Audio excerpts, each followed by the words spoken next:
সাতক্ষীরার মাটিতে আমার প্রিয় বড় ভাই শিল্পী কবির বিন সামাদ, তাকে এক বিএমপির নেতা তাকে উল্টো পাল্টোভাবে অকাট্য ভাষায় তাকে গালিগালাজ করেছে।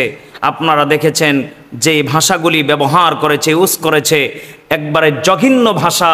এটা কোনো আলেম সমাজ মেনে নিতে পারে না। এই জন্য আল্লাহ রব্বুল আলামিন পবিত্র কোরআনুল কারীমের ভিতরে বলেন, ওয়াতাসিমু বিহাবিলিল্লাহি জামিআ, তোমরা সকলে একতাবদ্ধ হয়ে যাও, এক প্ল্যাটফর্মে চলে আসো। আমার বিশ্বাস যদি আজকে প্রত্যেকটা মুসলমান ভাই এবং বোনেরা, ওলামায়ে কেরাম যদি আজকে দাড়ি নিয়ে টুপি নিয়ে ঠেলাঠেলি না করত, আজকে যদি একতাবদ্ধ হয়ে যায়, আজকে যদি এক প্ল্যাটফর্মে প্রত্যেকটা মুসলমান নরনারী চলে আসে, এই বাংলার জমিন থেকে এই সমস্ত নাস্তিক রাম বাম মুরতাদের বাচ্চা বিদায় নিতে বাধ্য হবে। কথা বলেন ঠিক কি না? এই জন্য কলিজার টুকরা প্রাণপ্রিয় মুসল্লিন একরাম, আপনাদের কাছে আমি দুইটা হাত জোড় করে বলি, আজকে সব থেকে ভালো লেগেছে আজকে আমার কবির বিন সামাদ ভাইকে অপদস্থ করার কারণে, অকাট্য ভাষায় গালি দেওয়ার কারণে সাতক্ষীরার মাহবুবুল আলম ভাই সহকারে যত ওলামায়ে কেরাম আছে তারা ঐক্যবদ্ধ হয়ে একটা মিছিল দিয়েছে। এই মিছিলের ভিতরে ওই সমস্ত জালিমদেরকে, ওই সমস্ত বেয়াদবদেরকে আজকে ধরা পাকড়াও করা হয়েছে। সব থেকে বড় ভালো লাগার বিষয় হলো এইটা, আজকে যদি আমরা আলেম ওলামারা যদি এক হয়ে যায়, আমার বিশ্বাস দেখবেন বাংলার জমিন থেকে এই সমস্ত বেয়াদব নাস্তিক রাম বামগুলি বিদায় নিতে বাধ্য হবে। এই জন্য আমরা যে যেখানে থাকি না কেন, আমরা সবাই মিলে একতাবদ্ধ হব। কারণ আজকে প্রিয় ভাই কবির বিন সামাদ ভাইকে অপমান করেছে, আগামীকালকে দেখবেন মুফতি আমির হামজা ভাইকে অপমান করবে, তারপরের দিন আবার দেখবেন ডক্টর মিজানুর রহমান আজহারি ভাইকে অপমান করবে, আবার তারপরের দিন দেখবেন মেজবা ভাইকে আপনাদের অপমান করে ফেলেছে। এই জন্য আমরা সকলে একতাবদ্ধ হব, ইনশাআল্লাহ কোরআনের রাজ বাংলার জমিনে কায়েম হবে ইনশাআল্লাহ। পৃথিবীতে কেউ স্থায়ী হয় না, হক না সে ফেরাউন কিবা নামরদ, ভবেতে চিরকাল রয় না, ভবেতে চিরকাল রয় না। জবানটা খুলে বলেন ঠিক কিনা? এই পৃথিবীর ময়দান থেকে প্রত্যেকটা মানুষকে চলে যাওয়া লাগবে। আপনার ক্ষমতা, আপনার বাড়ি গাড়ি, আপনার ব্যাংক ব্যালেন্স, আপনার সুন্দরী বউ, সুন্দরী মেয়ে, সুন্দর ছেলে, সব কিছু পড়ে থাকবে। আপনি যদি ভালো কাজ করে যেতে পারেন, আপনি যদি কবরের আধার কবরটাকে যদি আলোকিত করে যেতে পারেন, আপনার ওই অন্ধকার কবরটাকে আলোকিত করে দিবেন তিনি কে? আরো জোরে বলেন তিনি কে? আব্দুল্লাহ বিন খুবাইব নামে একজন সাহাবী ছিলেন। কি সাহাবী? আরো জোরে বলেন, বলেন। আব্দুল্লাহ বিন খুবাইব নামে একজন সাহাবী ছিলেন। আল্লাহর নবীজি আব্দুল্লাহ বিন খুবাইবকে এত ভালোবাসতেন, এত মহব্বত করতেন। আব্দুল্লাহ বিন খুবাইব নবীজির একজন পাগল সাহাবী ছিলেন। জোরে বলেন আল্লাহু আকবার। খলিফাতুল মুসলিমিন হযরত ওমর লক্ষ্য করে দেখলেন আব্দুল্লাহ বিন খুবাইব সবার পরে মসজিদে যায়, সবার আগে মসজিদ থেকে চলে আসে। আল্লাহর নবীজির কাছে খলিফাতুল মুসলিমিন অভিযোগ করলেন, ইয়া রাসূলুল্লাহ, ইয়া হাবিবাল্লাহ, আপনার আব্দুল্লাহ বিন খুবাইব সবার পরে মসজিদে আসে, সবার আগে মসজিদ থেকে চলে যায়। এই কি ব্যাপার? এই সমস্যা কি? গরম লাগতেছে নাকি? আপনি শেষ করে দিব, শেষ করে দিব। হ্যাঁ, ওঠা উঠিয়ে রোগীগুলো সমস্যা কি? অনেকক্ষণ ধরে বসে আছেন, কেবল বসলেন পিছনের ভাই, গরম, একটু কষ্ট করেন। লিল্লাহে তাকবীর, লিল্লাহে তাকবীর। আব্দুল্লাহ বিন খুবাইবের নামে খলিফাতুল মুসলিমিন অভিযোগ করতেছেন কার কাছে? এদিকে মনোযোগ, কার কাছে?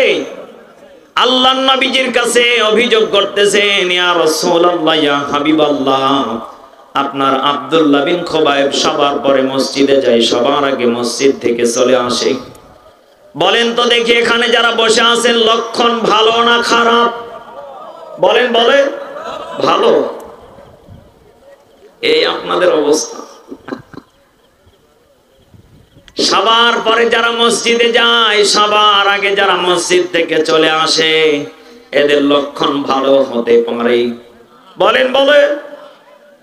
কারণ এদেশে যারা মুনাফিক, আল্লাহর নবীজি বলেন এদেরকে মসজিদে সময় দিতে ভালো লাগে, এদেরকে বাজারে সময় দিতে ভালো লাগে। কথা বলেন ঠিক কিনা?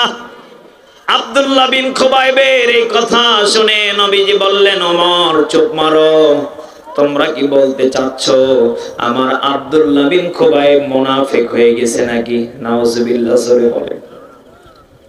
আল্লাহর নবীজি সঙ্গে সঙ্গে ওমরকে বললেন, ওমর এগুলি বলা যাবে না, আমি নবীজিও ফলো করে দেখি আমার আব্দুল্লাহ কি সত্যি এ কাম করে কিনা। আল্লাহর নবীজি আব্দুল্লাহ বিন খুবাইবকে একদিন নয়, 2 দিন নয়, 3 দিন ফলো করলেন। সবার পরে মসজিদে আসে, সবার আগে মসজিদ থেকে চলে যায়। নবীজি নিজেও ক্ষিপ্ত হয়ে গেলেন, কি ব্যাপার আমার আব্দুল্লাহ কি মসজিদ থেকে এতই পথগামী হয়ে গেল নাকি? আব্দুল্লাহকে কি আসলেই মসজিদ ভালো লাগে না? সমস্যাটা কি জানা দরকার আছে না নাই? আব্দুল্লাহ বিন খুবাইবের বাড়িতে আল্লাহর নবীজি চলে গেলেন নিজেই।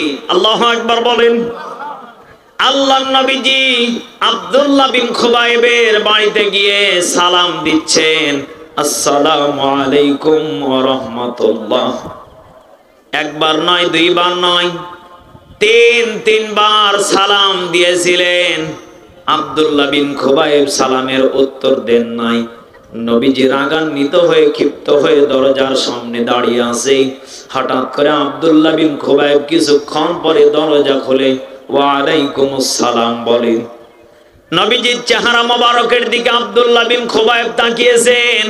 পোশাকটা পরতে পরতে আব্দুল্লাহ বিন খুবাইব হাওমাও করে কেঁদে ফেলেছি, ইয়া রাসূলুল্লাহ, ইয়া হাবিবাল্লাহ, আমি আব্দুল্লাহ বিন খুবাইব যদি বড় অপরাধ করে থাকি আপনি আমাকে মাফ করে দেন।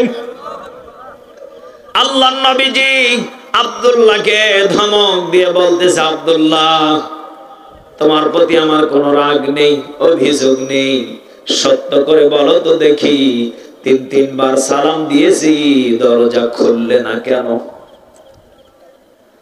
আব্দুল্লাহ বিন খুবাইব সঙ্গে সঙ্গে তার সামনে আয়াতটা নাজিল করে দিলেন। তিনি কে? আরো জোরে বলেন, তিনি কে? সবাই মনোযোগ আছে। আল্লাহ রাব্বুল আলামিন এবার এই কোরআনুল কারীমের ভিতরে জানিয়ে দিচ্ছেন, ইয়া আইয়ুহাল্লাযীনা আমানু কু আনফুসাকুম ওয়া আহলিকুম নারা। জোরে বলেন আল্লাহু আকবার। আব্দুল্লাহ বিন খুবাইব বললেন, ইয়া রাসূলুল্লাহ, ইয়া হাবিবাল্লাহ, আপনি একদিন মসজিদে নববীতে জুমার বয়ানে আয়াতের উপর তাফসীর করতেছিলেন।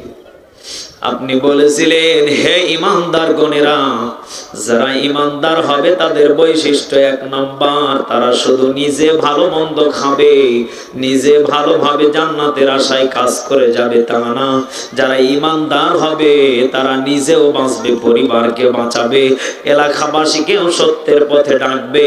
কথা বলেন ঠিক কিনা? আজকের এই মাহফিলটা যারা করেছেন, আমার মনে হয় আপনাদের কপালটা বড় ধন্য। কারণ আজকের এই মাহফিল থেকে একজন ব্যক্তি যদি হেদায়েতের পথ যদি পেয়ে যায়, কিয়ামতের মাঠে আমার বিশ্বাস একজন ব্যক্তির জন্য পুরো কমিটিদেরকে আল্লাহ রাব্বুল আলামিন ধরে ধরে জান্নাতে ঢোকার ব্যবস্থা করে দিবে। আব্দুল্লাহ বিন খুবাইব বললেন, ইয়া রাসূলুল্লাহ, আমি মনে মনে সিদ্ধান্ত নিয়েছি আমি শুধু জামাতের সাথে নামাজ পড়লে হবে না, কারণ আমার ঘরে আমার বিবি আছে, আমার বিবিকেও ওয়াক্ত মতো নামাজ পড়া দরকার আছে না নেই? আর দেশের কত মা বোন আছে, কি গো স্বামী নামাজে যাও না কেন? তোর বাপের নামাজ তুই পড়, এই কথা বলেন না কেন? মা বোন এক বিপদে। এদেশে কত পুরুষ মানুষ আছে, মা বোন বলে যাও নামাজে যাও, তোমাকে এত সুন্দর করে গোসল করিয়ে দিলাম, এত সুন্দর করে পাঞ্জাবি পরিয়ে দিলাম, এত সুন্দর করে আতর ব্যবহার করে দিলাম, যাও একটু নামাজটা পড়ে আসো। যাচ্ছি। শুক্রবারের দিনও কয় যাচ্ছি, ও ঠেলতে ঠেলতে এমন সময় মসজিদে যে বারান্দায় পা দেয়, ইমাম সাহেব বলতেছে কাতার সোজা করুন। এক কথা বলেন না কেন? আর জুতা একদিকে আর ওই আর একদিকে শহীদ হয়ে যাচ্ছে জামাত ধরার জন্য। অথচ ওর বিবি 1 ঘন্টা আগে থেকে ওকে পবিত্র করে ওকে নামাজের জন্য আধা ঘন্টা 1 ঘন্টা আগে পাঞ্জাবি পরিয়েছে। মা বোনেরা সরল সোজা মানুষ, এদের দোষ নেই, দোষ আমরা, অপরাধী আমরা। কারণ কত বাবা, কত চাচা, কত বড় ভাই আছে, আপনি যদি লক্ষ্য করে দেখেন বিবির প্রতি ফেরাউনের মতো জুলুম করে। এই যে এখন শাওয়াল মাস চলতেছে, কত মা বোন রোজা করতে চাইবে 6টা, কত ফেরাউন মার্কা যুবক আছে বলবে না দরকার নেই। অথচ এই রোজার যদিও ফজিলত জানতো, আমার মনে হয় প্রত্যেকটা ঘরে ঘরে যুবক যুবতী রোজার করত। কথা বলেন ঠিক কিনা? এই জন্য কলিজার টুকরা বাবাজিরা বলেন তো দেখি, বিবির কথাই হোক, ছেলের কথাই হোক, মেয়ের কথাই হোক, নিজেকে